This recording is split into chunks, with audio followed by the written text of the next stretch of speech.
Just because you're paranoid, it doesn't mean they're not out to get you. Vyzygoth's Grassy Knoll continues. Well, here we are back for another live show beyond the Grassy Knoll, and we have with us today Andrew Colvin. We're going to pick up with the latest, which I think might bring us through the month of May.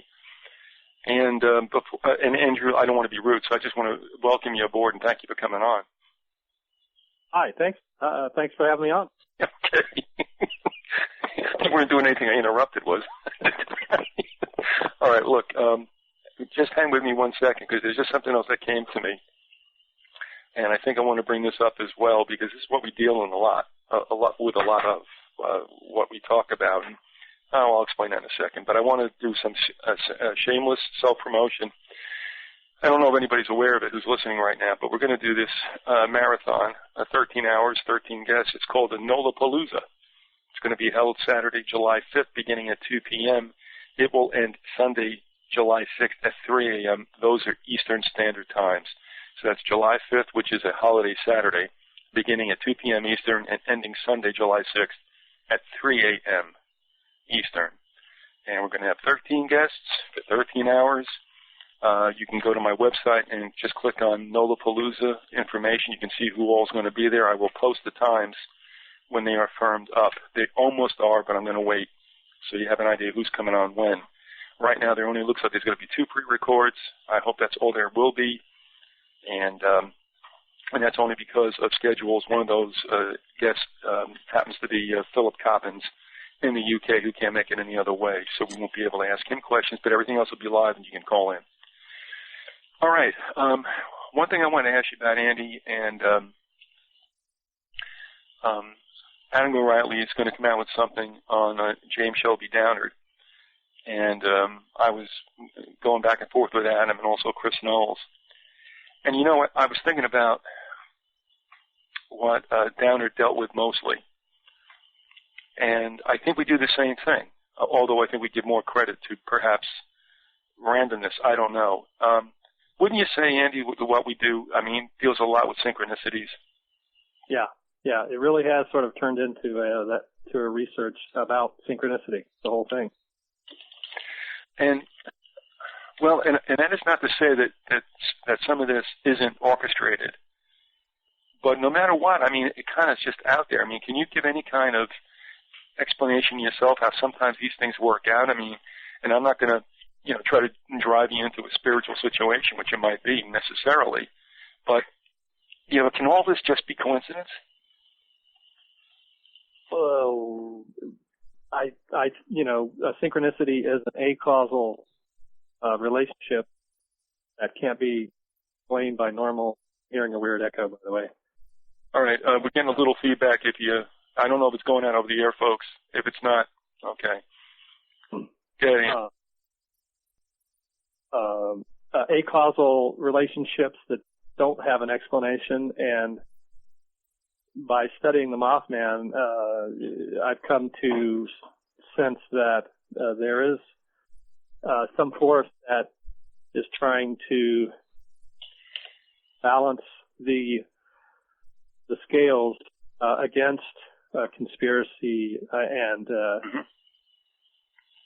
if you want to call it evil, that kind of behavior. And one of the proponents of this for a long time is Eugenia Macer-Story. A lot of, she's been doing synchronicity work for 30 years and also talks about the positive aspects of it. That there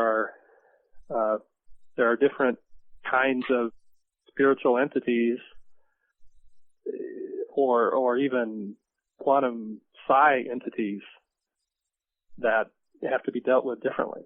And you sort of have to get a language going to recognize what's what, or else you're going to be really confused and ripe for exploitation. By the way, I partied with Courtney Love at Lollapalooza one time. We're talking about Nollapalooza. I just wanted to throw that out. And then you had her dad on there on your show today. And there's all these, speaking of synchronicities, and then there's the synchronicity with me living on this block in Seattle where we had the DC sniper going to the mosque, and we had Courtney Love's employee living next door. And so I ended up in a lot of other odd synchronicities just from being over there. I'm probably going to be moving back there this year, selling this place before the big crash comes. Well, you just bit off a whole it took a lot of, chunk. But just about to get Courtney out of the way, you know, I do know her, an employee of hers really well, and he now thinks that there was some funky, funny stuff going on there, and you know, with the insurance and all that, you know, that Kurt was killed. Maybe not by Courtney. Maybe by the record company. Actually, that's what Richard Lee says. He's the top man on the Courtney murder conspiracy research chain. Mm-hmm. Well, you know, that's the first time I ever spoke to Hank, I mean, on air. And I don't go back that far as to when he might have first come out with certain kind of revelations or at least assumptions on his part. I don't know, or allegations. He's coming back onto this Nollapalooza. He's going to be on probably 3 p.m. Eastern, 12 p.m. Pacific, or noon Pacific, and folks can ask him themselves. He wants to come on. He wants to go on live so he can speak to folks. I admittedly was a little bit taken aback, only because it seemed to me that he was, in so to speak, pointing the finger at who he thought were the culprits, and my head was spinning on that one, not knowing where I wanted to take that. I mean, it's on a case of being, you know, fearful of any kind of litigation, but I mean, it's pretty heavy stuff. And at one time he was more explicit about her involvement, and I understand that he can't really. At least he was on TV one time. Just since we're on the Hollywood topic, I mean, do you want to talk about Laurel Canyon real quick? Well, yeah, but I'll tell you what. Let me do this and just get it out of the way, because this stuff just popped up today, and I just want to get it out. I can do a these days on this later on, but I would just say to folks, there's a number of things that came through here with regard to some warnings about the precarious financial state, I should say, of all nations, especially ours. And this isn't like to get everybody running to the, you know, a stampede to the bank. I have links here. If you've not heard the information, you know, I'll share it with you in an email after the fact. But I mean, honestly, at this point in time, if you don't do something to at least try to give yourself a stash of cash, and even actually try to buy some stores, even if there isn't, and I mean stores, I'm talking about foodstuffs and such that are you know, not as easily perishable as others. You got to think about what's going on. I mean, 2008 is a year in which I believed they were going to start cutting loose the horsemen on us, and I believe that's happened. That's one of the reasons I wanted to come back and do the show, because 08 is just, it's too pivotal, and I wanted to just get in there and wade into the fight myself. But I mean, I think you really ought to take note of what's going on. Now, maybe they want to stampede us. That's fine too. Who knows? But no matter what, if you're not sitting on something and you got all your eggs in other baskets, they're not in yours. That's all I'm going to say. Anybody wants to find out more about what we're talking about, I'll send you the emails that I got. Bank of Scotland came out today, warning of a global financial crisis. Actually, I listened to Glenn Beck earlier today, which I try not to do, and he was speaking to it, and also making some sense about the fact that if you buy grains like, you know, whole wheat pasta or, you know, beans or whatever, this is a good time to do it, because they're going to be more expensive as it goes on. Your dollar is going to devalue as it goes on. Consider this an investment. I think we also need to realize that we've all been wondering, and I've been wondering about this for a couple of years. I'm talking about 2008. But is the media coverage of this, you know, the fact that they're telling us about this, yep, this will create a crisis. You know, and possibly, you know, get us into the situation where some weirdness can happen with the election, or, you know, the neocons, and so forth. Because I noticed that this year in June we have very little activity of the sort that I keep track of. You know, the weird ops, whenever Bush loses on an issue, there's usually some shootings and things, and that's not happening this month. And I looked back last year in June, it was very active, super active. So, are you Are you saying, Andrew, though, that this time around, as usual, when they want distractions, they are not distracting? They're actually allowing us to focus on what they might want us to do as far as manipulation?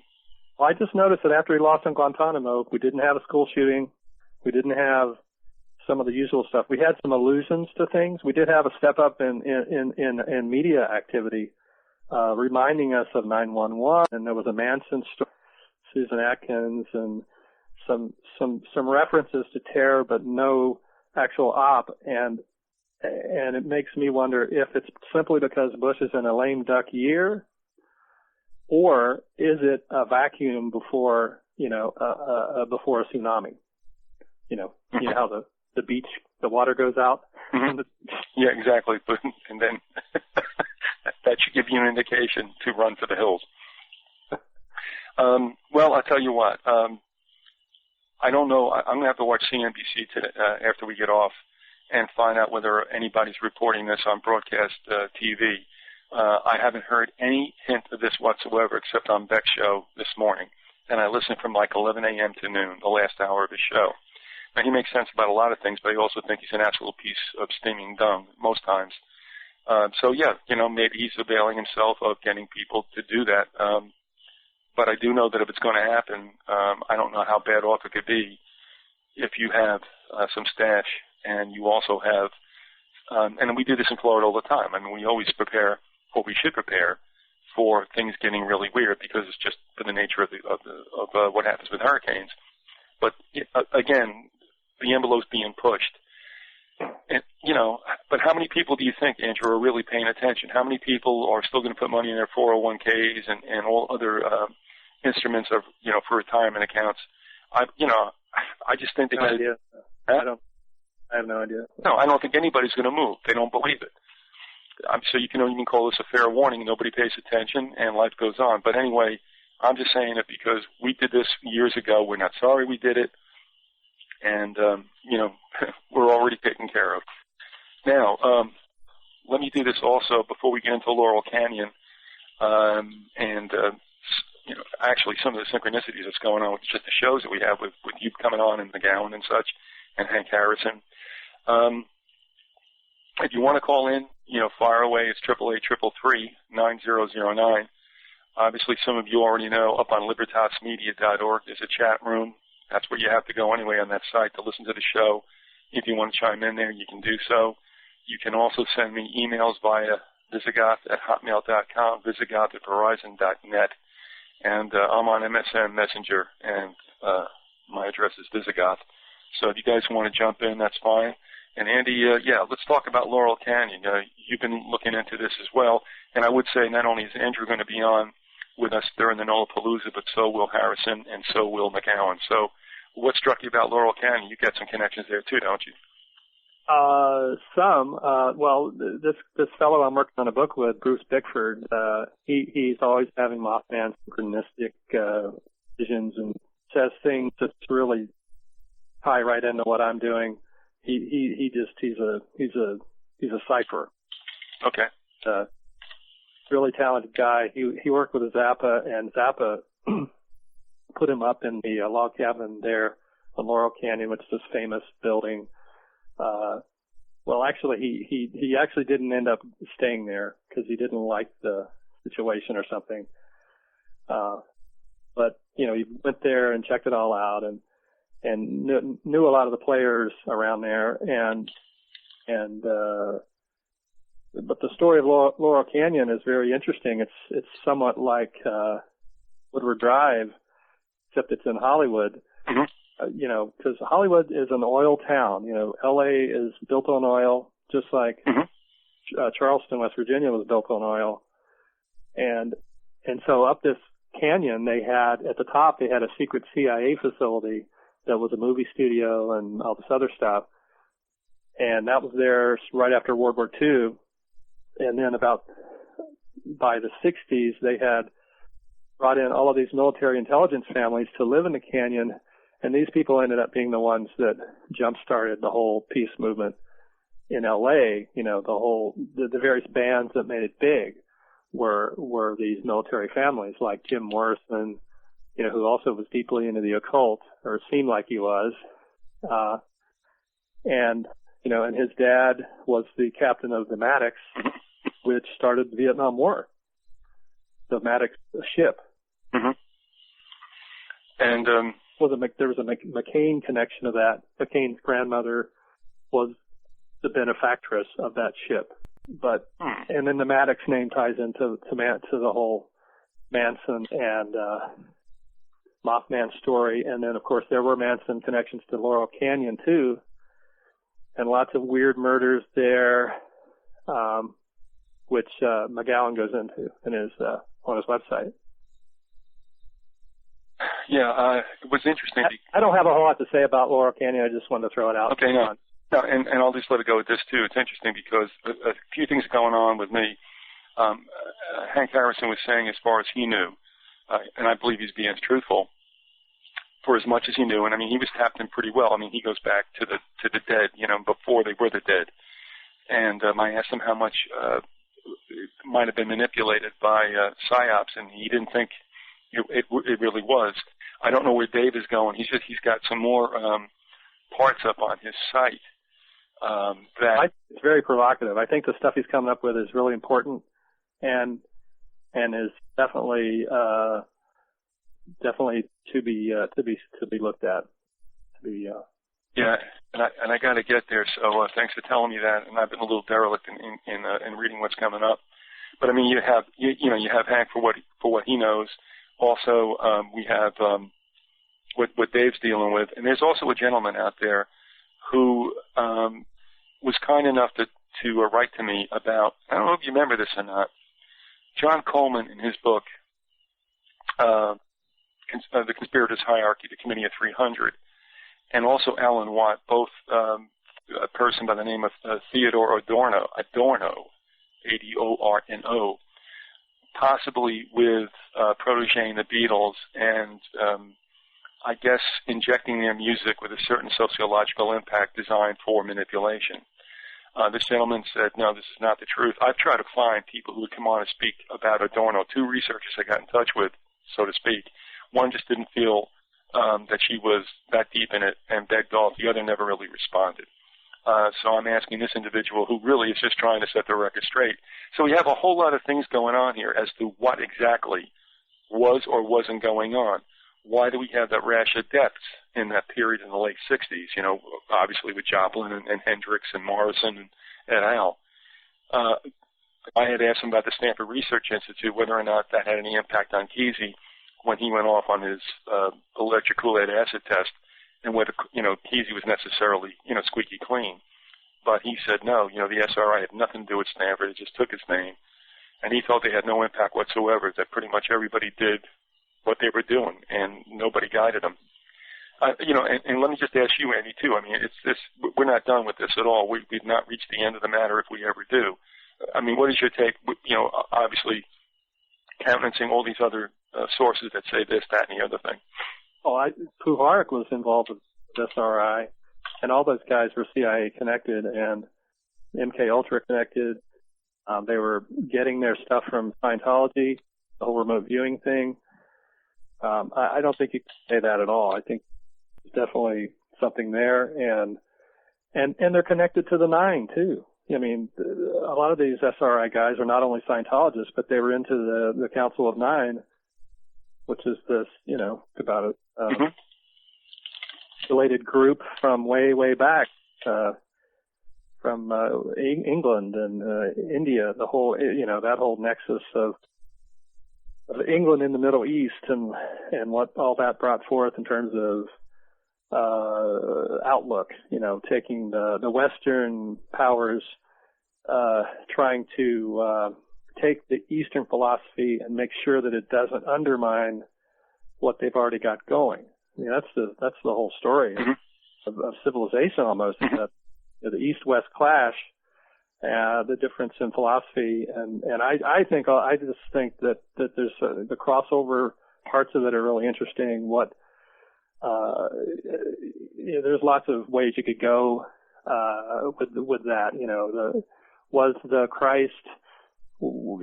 Christ story? How much of that is infused with Eastern, stuff? The story that Christ went to India. there's all the strange synchronicities between the Asian archetypes like the Garuda and Krishna and the Western archetypes, Mithras.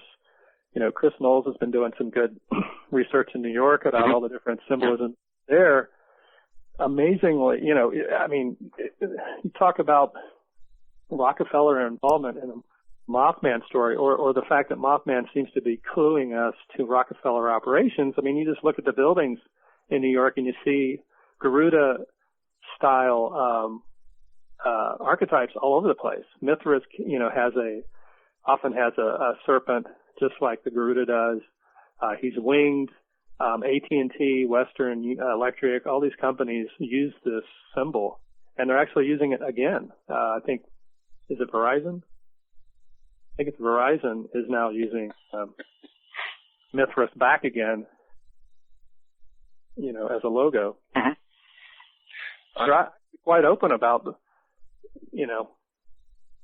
their worship, if you want to call it, of these birdmen. Well, there's a lot there. Well, yeah, and I just want to say again, Chris is going to come on too, and we wanted to deal with some of the toponymy and onomatology of the origins of this country. That's something we've kind of talked to on the side, and again, here we are dealing with, well, are these all coincidences and or synchronicities? And I don't think they were, and he would be quick to say that synchronicity definitely does factor into some things that we give, I guess, credit to. And this also goes to his criticisms of Downard.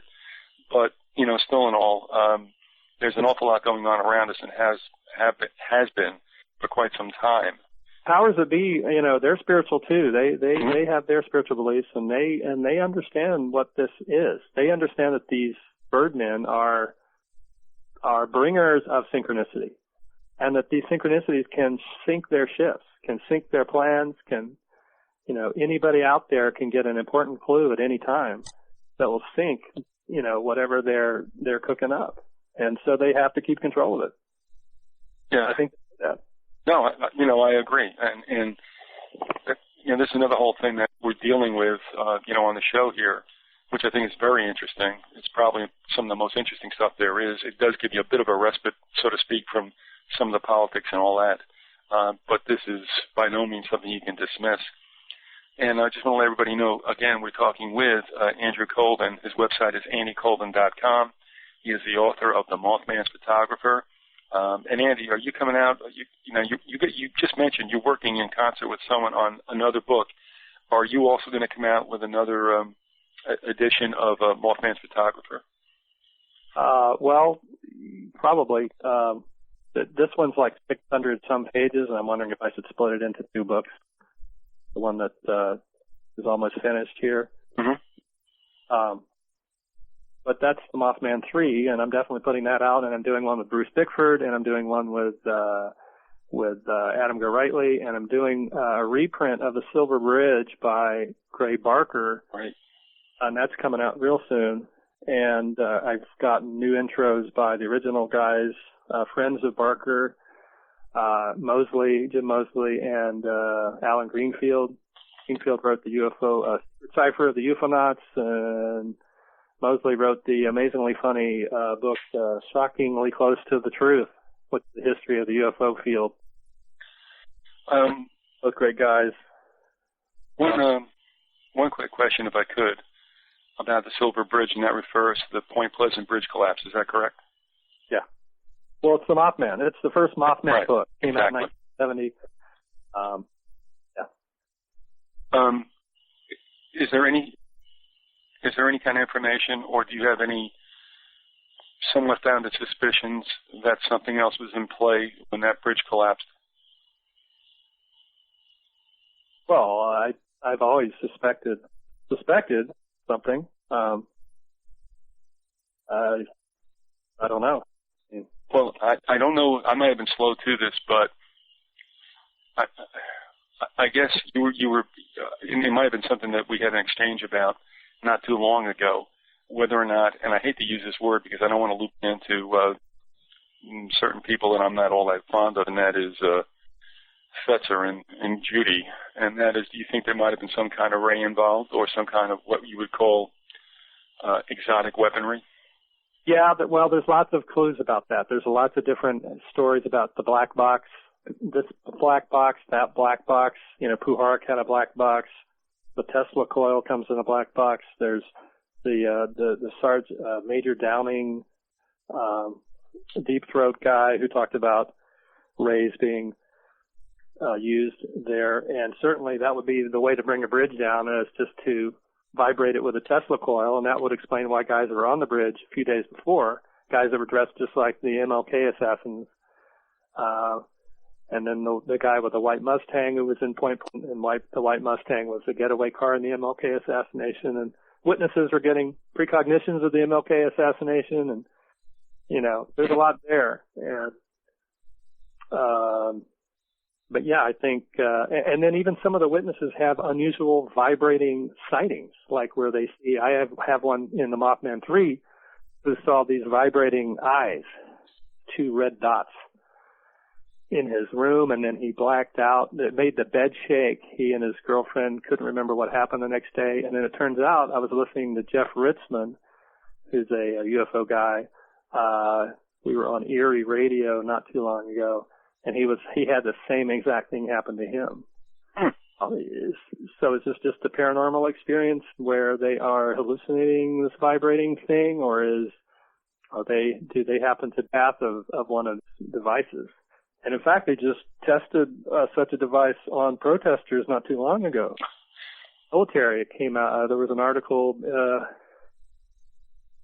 just a couple of weeks ago. Of course, they've been using these on people for a while. You know. Well, you know, they were using them in New York when Alex Jones was there bullhorning not too long ago for one of the 911 things. What was that about? I mean. Oh, what do you mean? Well, it was a sound weapon. You know, they have sound weapons, and they have weapons that will just heat up your microwave that will burn your skin and make you want to run. So. Yeah, but was there something more repulsive than Jones on a bullhorn that was driving people away down at 9/11 Ground Zero? I think that would be the worst. Yeah, it'd be a double whammy, double vibrating. Well, I'm scurrying around here. Well, I will say that when I first read The Silver Bridge, it came to my library branch, and I just realized that that's the only library branch in Seattle that has a Thunderbird totem in front of it. And just as I was thinking about that same day, a Buddhist guy that I meditate with told me that he went to a retreat last week and saw a Thunderbird shadow on the wall while they were meditating. And then he told me he had a drowning thing where a woman had drowned that he knew, and then she came to him after she had died and said, let me show you what it's like to drown. And he had this whole drowning experience, which is really almost exactly what I experienced in 2002 when we went back to that spot where we'd seen Mothman. I actually had these visions of people drowning. Mm-hmm. And that was all very creepy to see those synchronicities start to come together. But oddly, at this right next door to this library branch was where they found the body of Mia Zapata, the activist here in town who had been murdered by, I think, an MK Ultra dude. And there's a whole story behind that. I'm not sure. There's something going on with that story, why she was murdered. I think a lot of times they kill these kids in order to get at the parents for stuff. You your next thought together? No, that's okay. We get a prankster that's calling called 3 times just being an asshole. Oh yeah, so, I expected that. I tell you what, you and Kiltown love to call and crank on me. I don't know why. Well, like I said, you and Kiltown lead the league with a rather colorful following. So anyway, and why are some good people calling? Why are there always the jerks that call? So anyway, all right. No, I've got a couple more notes on this page here of just things, odd synchronicities and things. You want me to go into those? Or? Sure. Yeah, and let me just say again, we're at the bottom of the hour. We're talking with Andy Colvin, Mothman's photographer. We're talking about a couple of things. We've been all over the place a little bit because of what's been going on. But what we've been doing from time to time when Andy comes on is taking a look at some of the events that take place. And, I mean, hey, let me ask you something, too, Andrew. I mean, have you ever, like, is there such a thing as visually going back and, like, making this gigantic calendar and recording this stuff and seeing any kind of, I guess, consistencies or whatever, or any patterns? Or, I mean, can you do that, or do you do that in any kind of, like, program? Oh, no, I don't, other than this is a data program right here. As I write them down, I tell you, and then the transcriptionist transcribes them, and we print them up. Okay. So it really should be. That's an excellent idea, actually. I'll have to hire somebody to do that. Can you imagine that? That would be interesting. But, oh, my goodness, I mean, I would have to believe some patterns would definitely emerge. I just can't believe it. You know, it would, with all we've done across the years that you've been on, that something doesn't emerge from that. I mean, well, the pattern does emerge. I mean, it's pretty easy to. I mean, they have classes of stories that they, mix together. There's future, past, and present, basic one. Okay. Because it gives us a sense that we know where we are in time and space. Mm-hmm. They give us stories from local to far away, to give us the space, and then they give us the time. They give us the future and past stories. The dinosaurs. That's why you have all the dinosaur stories and all the NASA outer space stories, I think. Mm-hmm. And then you have action-reaction. Anytime something in the system challenges the system, you'll have negative consequences coming across, and the stories will reflect that. It's like if you work in a company and you complain about safety issues, and over the years it becomes ingrained in us, and so that's why you have these knee-jerk reactions, not only with workplace safety, but with conspiracy theories and the paranormal. I think they're all exactly the same reaction in people. And I love all three of those things. I love workplace safety, conspiracies, and the paranormal, and I'm always getting in trouble with whatever company I've worked for. I mean, just flat out every single time, because this is the programming. And you're not supposed to go against the programming. I just got an email, too, I want to tell you about. This is just going to be a really good day. It says pay or play, or no play. Pay or no play. That should work. That's reference to the Nolapalooza. Okay? And, $10 for 13 hours, and the money gets split up between the guests. Okay, let's get that straight right away. And decided to sell fear just like the rest. Kiss my ass, okay? You go read it for yourself. You decide what you want to do. This is just a heads up, okay? Don't do anything. It's fine. No problem. That's okay. I'll say that, we had an interesting story with Russert dying. Somebody wrote into my list and talked about how that happened to coincide with the Kandahar jailbreak. There was a big jailbreak in Afghanistan with 1,000 prisoners let loose. And then suddenly Russert dies and completely, swamps the story. Did you hear about that one? Yep. Oh, no, wait a minute. Okay. Where did you get it from? Well, from a guy on my list who goes by the name of Moth Crypto Blogographer.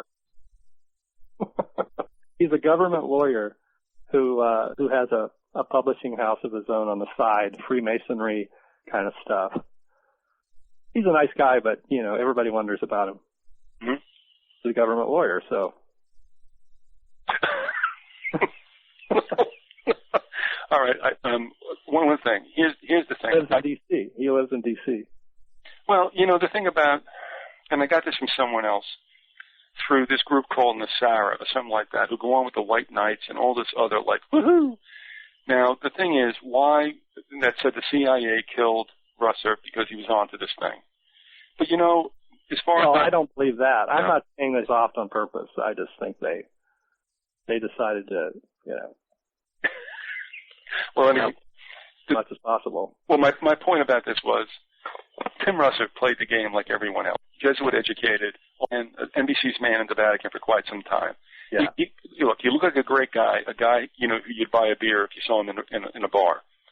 But the thing is, like those shows on Sunday morning, they are scripted to a certain extent where there are questions that are asked ahead of time so the guests know what's going on. Tim did not weave any special magic.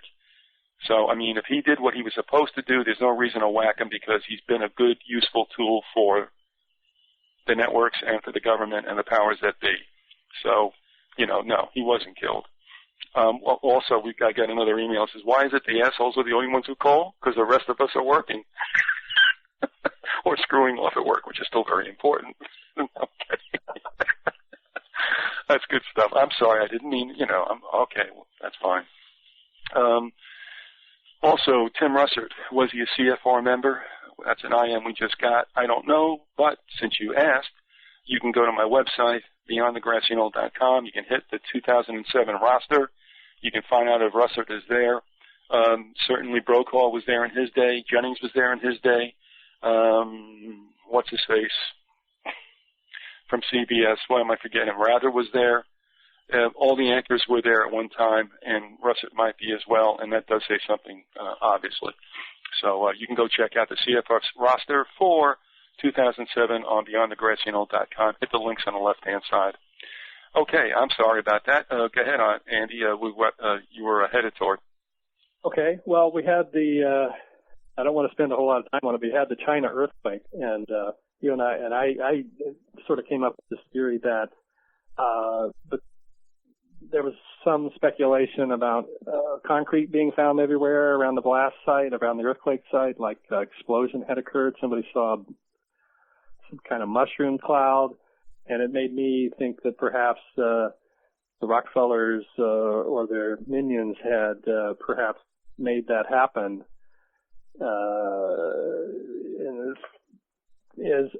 In some way to prepare for this issue or this future clash between Russia and China, two countries that they control indirectly, and they've got the big oil resources.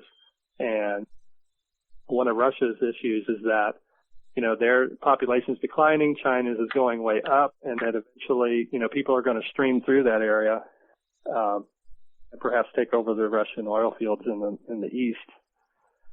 And so one way to channel that sort of movement and control it would be to, cause devastation in certain areas to the south and move everything up to where it could be more controlled. Mm-hmm. So, I don't know if there's fallout there from if that was a nuke or not. But Union Carbide and the Rockefellers, of course, were behind the whole nuclear program. And so you have to wonder, they're probably never going to use nukes again. Well, no, they will, but they're going to be more apt to use them indirectly, I think, with accidents or whatever. Mm-hmm. And there's this long-standing thing about Mothman being seen at Chernobyl, even though he really wasn't, but no one really knows. But, it's just sometimes the hoaxes are just as informative,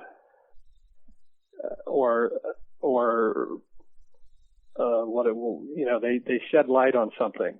The fact that people keep talking about this Chernobyl Mothman connection is no accident, I think, mm-hmm. because there is this whole nuclear thing underpinning, like with the JFK assassins, ferry was supposedly flying out to Mercury, Nevada, where they had, and talking about uranium, and they were moving some of the uranium to Israel so that they could develop their bomb, and there's all this, just undercurrent of weird nuclear behavior that, seems to be something that this phenomenon is trying to warn people about. One of the things that's going on, and the speculation gets heavier and heavier. And I used to go back and forth about this with Harry, and Harry used to get really upset with me, and probably rightfully so, about just how much weather modification and control is actually being done. A lot of people harbor a lot of suspicions, and rightfully so, again, about HAARP. Now we look at what we have in a situation out in the Midwest, which they're calling a 500-year event, which means nobody has seen this pretty much, even before the white men came over here. And so, of course, the suspicions go up that might be controlled. There were speculations about the hurricanes and their behavior. and also out with the tsunami a number of years ago. Now, of course, Orwell alluded to this, but he told us a lot in that small paragraph, as opposed to the whole book, 1984, and he said that this stuff was going on. He didn't elaborate. It's almost like he got it in there with a wink and left. So we're stuck here without knowing what's really real and what's not. And of course, the global warming and whether it's man's thing or whatever, it's a really big mess. I am more inclined to believe that things do just happen. I don't think anybody really can, at this moment, finger weather modification as being the reasons for those floods right now, for the rains or other events. Andrew, I don't know. You can almost make you crazy, and that can be probably even more of a danger, than actually the weather itself. What are your thoughts on that? On scalar weapons, you mean? Well, it could be scalar. Yep. I mean, that's part of the program usually. Yeah. I mean, there have been people who have come forth for a long time who worked on these weather programs, talking about how much money is on them. And so, I have no doubt that they've done that. I mean, it's been in the budget, and way back before it went black, that weather modification was part of the Pentagon budget, for what I've been told. Well, I've really looked into them, gone in and looked myself, but I mean, it's. I think they tool around with everything. They. Well, they fund occult groups, they, remote viewing, all that. And I'm sure weather modification would be another something they would try. I think, the problem is that there's going to be, most of the people in the military or CIA and so forth aren't going to, their mindset is just more nuts and bolts. And so I don't think it ever gets that much, it's not going to be openly embraced. But, definitely I think there could be some techs up in Alaska there, who get a message from Washington, hey, beam HARP over here at such and such time, and they do it, and they may even not know exactly what, it's going to do. You mentioned two things, or twice you mentioned about the military. One, we were talking about the ray, and you rightfully said that they've now demonstrated it for the population on CBS's 60 Minutes and elsewhere. And it happens to be the Air Force in both cases that I can see. They came out with a document, and I was kind of scrounging around to see if I could find it. But, I mean, I don't need to enumerate what they were talking about. But they had all kinds of non-lethal weaponry, which was basically bulletless. It was all bulletless. And, of course, non-lethal weaponry can get real lethal if you overdo it. So they had that whole thing going years ago, without a doubt. And then secondly, with the weather modification, they had a white paper on the net called something, I don't know what it was 2020, owning the weather 2020. And that has been since modified. But before they got and changed it, they had mentioned aerosol spraying or chemtrails. And, of course, this is what we have now. So, something definitely is going on. They at least say it's supposed to be weather modification. I kind of think there's something else at foot, but I don't necessarily think it's something as far as a depopulation element. I do believe that an ancillary effect of it is not good for people like ourselves to breathe. They don't really care about that, but I don't believe that offing us is the answer. They just don't care if we're collateral damage. So twice, you've mentioned it, and twice I would say you're absolutely right. That the non-lethal weaponry, the rays, the EMPs and such like that are there. As you also said, Andy, that they've been testing it on people, and that's why I felt so badly for people like Eleanor White and others who've been saying, look, this stuff is going on. And unless you're one of the lucky people who they happen to target with, you don't know what it's like. And then, of course, the other side is everybody thinks they're crazy. Gosh, I can only imagine. So, Ellen, I've known her for a long time. I don't know her personally, but we used to be on a couple of lists back before Yahoo even had their list. Back in the days when you had to. Well, I'll tell you what. I mean, she went through a lot, and she took a lot of. And I'll tell you, she got booted off GCN. They just one day said that she's not coming on anymore, and I'll lay that decision right at the feet of good old Dave and Joyce. They just cut her off, and poor Eleanor is out there wondering, like, well, why did that happen? And, and she was like praising him for letting them be on for as long as she was. And I'm like, Eleanor, don't you get it, man? They kicked you to the curb. That's what they're about. And I'm sorry, yeah, I got a major case of the ass against the networks because they're freaking phonies. But anyway. Yeah, I have to give her credit as being, somebody that was really working hard. She was always putting stuff up, helped me understand, what all that weird, following people, the beaming. I mean, talk about beaming. They have their devices that they'll target specific protesters with in their homes. And she's been talking about that for, since the early 90s that I know of. Sure. And I mean, I kind of I didn't distance myself. I mean, but she was like just so like gung-ho on having to be on GCN and stuff like that. So then finally when they let her drop to the floor, I said, Eleanor, hey, and she came back on. And somebody who's listening right now had also called in, who's a very intelligent, reasonable human being, who also gave her testimony.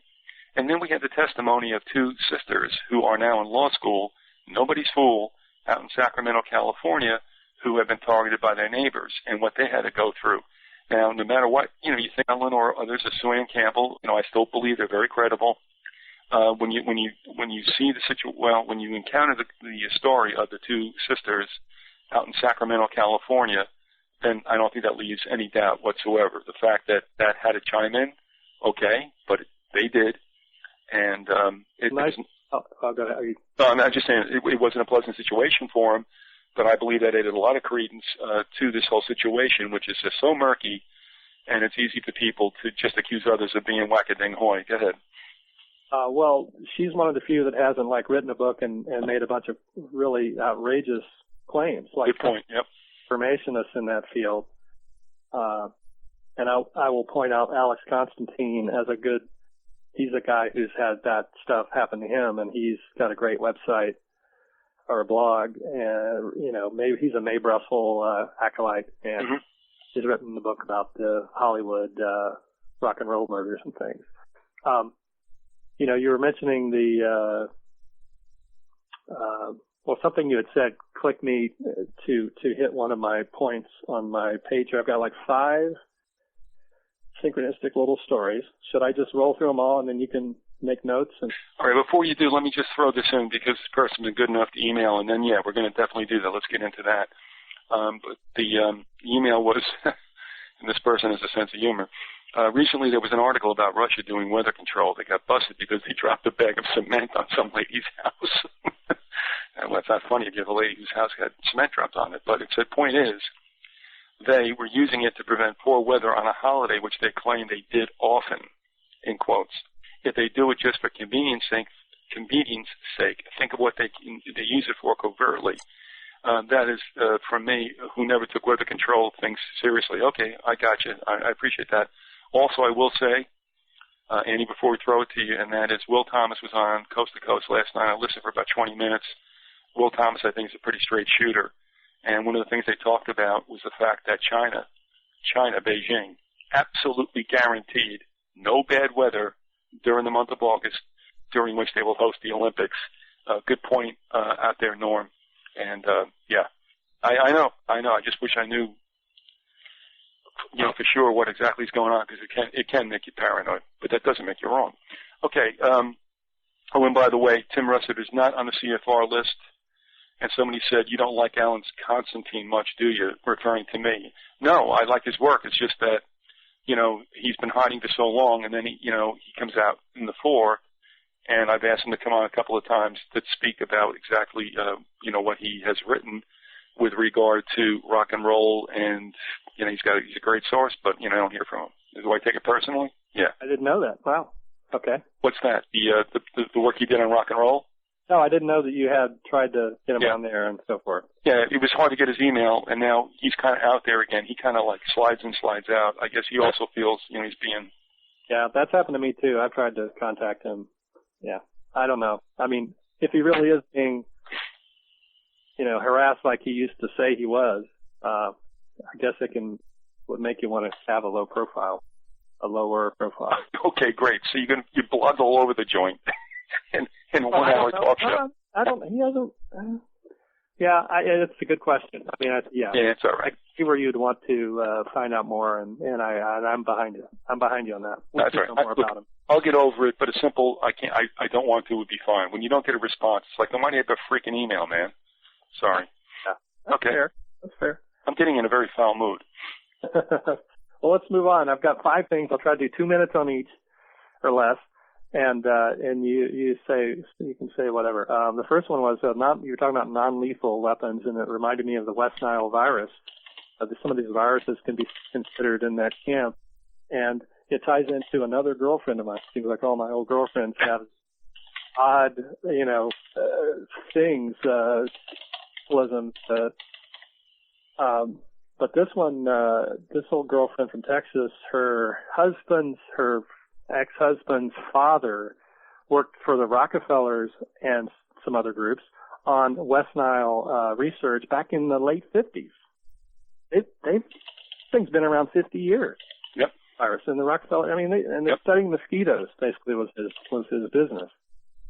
So as they went down and opened up the oil cracks in the Amazon, they also started studying the various mosquitoes and cooking up viruses and things, I think, for later deployment. I think they're going to work, cook AIDS, all these different things that the rumors have been swirling about for so long. So you wonder how many of those were funded by the Rockefellers. You do. Mm-hmm. But the other things in her life is that she now lives very close to Dublin, Ohio, just a couple of miles away, which we've talked about before. Her husband, is a teacher at a Jesuit university in Columbus.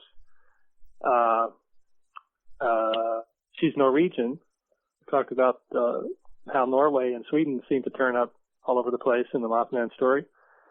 Anything else? Oh, and she worked for Chase Bank. Mm-hmm. Next item, a guy on my list, emo hack, he saw Mothman in his bedroom 5 years ago. His son is now seeing orbs in that same bedroom. And they were at a park the other day in Cleveland. They live in Cleveland, and he's got a bunch of other, unusual, like synchronistic kind of historical things in his life. He went to Russia. He married a Russian woman. He's got some relations with the Bohemian president, Emil Haka, apparently, I think. Hope I'm getting that right. But anyway, they were at this park, and a robot, sounds like a robot drone chased them. These little robot dragonflies you see? It's been sort of floating around lately. The Army developed these little robot insects. Mm-hmm. Apparently he was chased by one, I think. And looks like they're protecting something in that park, maybe. Because it chased him back to the car, and then it suddenly realized, oh, he's at his car now. I'll leave him alone. I thought that was kind of odd. But it sounded like it chased him for all through this place. And then speaking of orbs, I talked a year ago about how I'd seen an orb flying out of Burbank when they were having the big fire at Griffith Park. And then I thought I'd been told by a friend of mine in the security field that was a drone that can see infrared. And now these orbs are turning up in various Google Map images, satellite images, and it's exactly what I saw. So I can tell you that that's what I saw, but what they are remains unknown because the ET people like Linda Moulton Howe are trying to say that these are, extraterrestrial UFOs and so forth. And, just to make sure, I emailed her and said, what do you think about the drone theory? Never got a response. A couple of other things that happened. We had the live alien video, which came out. This is like they're always throwing these things out in the UFO world to get, they usually coincide with odd political events in the news too. In this case, it was a researcher named Jeff Peckman who, somehow they get media coverage too. It's like, how do these guys come out of nowhere with some, somewhat bogus video footage and they get all this media play? Who knows? It all seems very cooked. But the guy producing his videos, Stan Romanek, who I checked him out, and he has an example of an alien sticking its face through a window photo that he took, which looks very similar to the photo that I and my sister took in 1973, which was then apparently hoaxed by someone connected to Lauren Coleman. So now we have a third, or a second example of what seems like to be, a hoaxed image that looks very similar to my real photo. And the last item is Bob Tietz. He was at the 2003 Mothman Festival. Harriet had some real serious paranormal stuff happen to her while she was staying in the hotel there where Tietz was. And, I could never figure out what was going on, why she had experienced those. I'm wondering if it's some signal about Tietz, because he turns out to be the press director for the Human Potential Foundation, connected to CBS Scott Jones, who's probably, some say, behind the whole MJ-12 scam. And Jones was fingered by William Dean Ross as being involved in some shenanigans in West Virginia with the NSA studying this vortex near Liberty, West Virginia. And Ross also claims that he and his wife have been beamed out with these devices. So, and interestingly, the Human Potential Foundation started back in Esalen, back in the 60s, and that's where Manson was 3 days before the murders. You're talking about the Esalen Institute? Yeah. The one that's on the Pacific Palisades? Yes. Human Potential started there. They formed a foundation led by C.B. Scott Jones, UFO provocateur. Bob Tietz is one of his main guys. Bob Tietz has written a book on West Virginia UFOs. He's from West Virginia. He claims to have examined 2,500 different UFO abductees. He's a hypnotherapist. He's now written a book about that whole angle. Like, how do you figure out the psychology of UFO abductees? I think that's an enormous amount of UFO abductees to be working with. Just like a normal UFO guy. It seems very odd. And I'm wondering if our strange, signals that we got during that festival were trying to alert us to, what, that maybe Tietz was in our midst or something. Because he was signing books right next to John Keel the whole day and never made eye contact. He didn't want to talk about anything. I tried to start a conversation.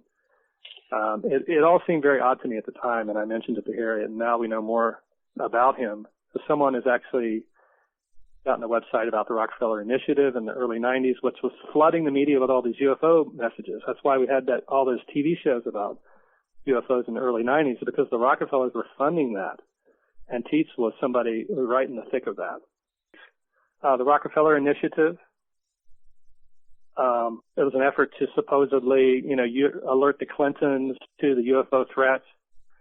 But I think what it really was a way to send a bunch of money to the media outlets to have all these UFO specials, to really play up UFOs and make people believe again in the whole ET thesis. I got a question for you. Huh? It said, where was the live alien video? Where was that? Well, that's a good question. It was Greg Bishop at UFO Mystic wrote a blog about it, and then I never actually followed up to even see it, because I just figured, hey, it's just going to another one of these. Once you see about 20 of these things, you just don't even take them seriously anymore. But I would be interested to know if that actually came out on time and so forth. I don't think Greg blogged about it again. Okay, we're coming up with only a minute left to go. But I would say this, Andy, too. I mean, you're going to be back on in about 2 weeks or so. And so we can pick up where you want to leave off, but we're going to get hit with the intro music pretty soon. Any final comment real quick? Not really. Okay. All right, then. I'll tell you what. Andy, thanks for coming on, and also we'll look forward to being on, and I'll post the schedule for all those guests that are coming on, the time slots in which they're going to do their interview. AndyColvin.com. We thank you very much for being with us. In the second hour, folks, we have Randy Morgans. Andy, thanks very much again. Folks, we'll see you in a couple of minutes. Thank you.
Bye.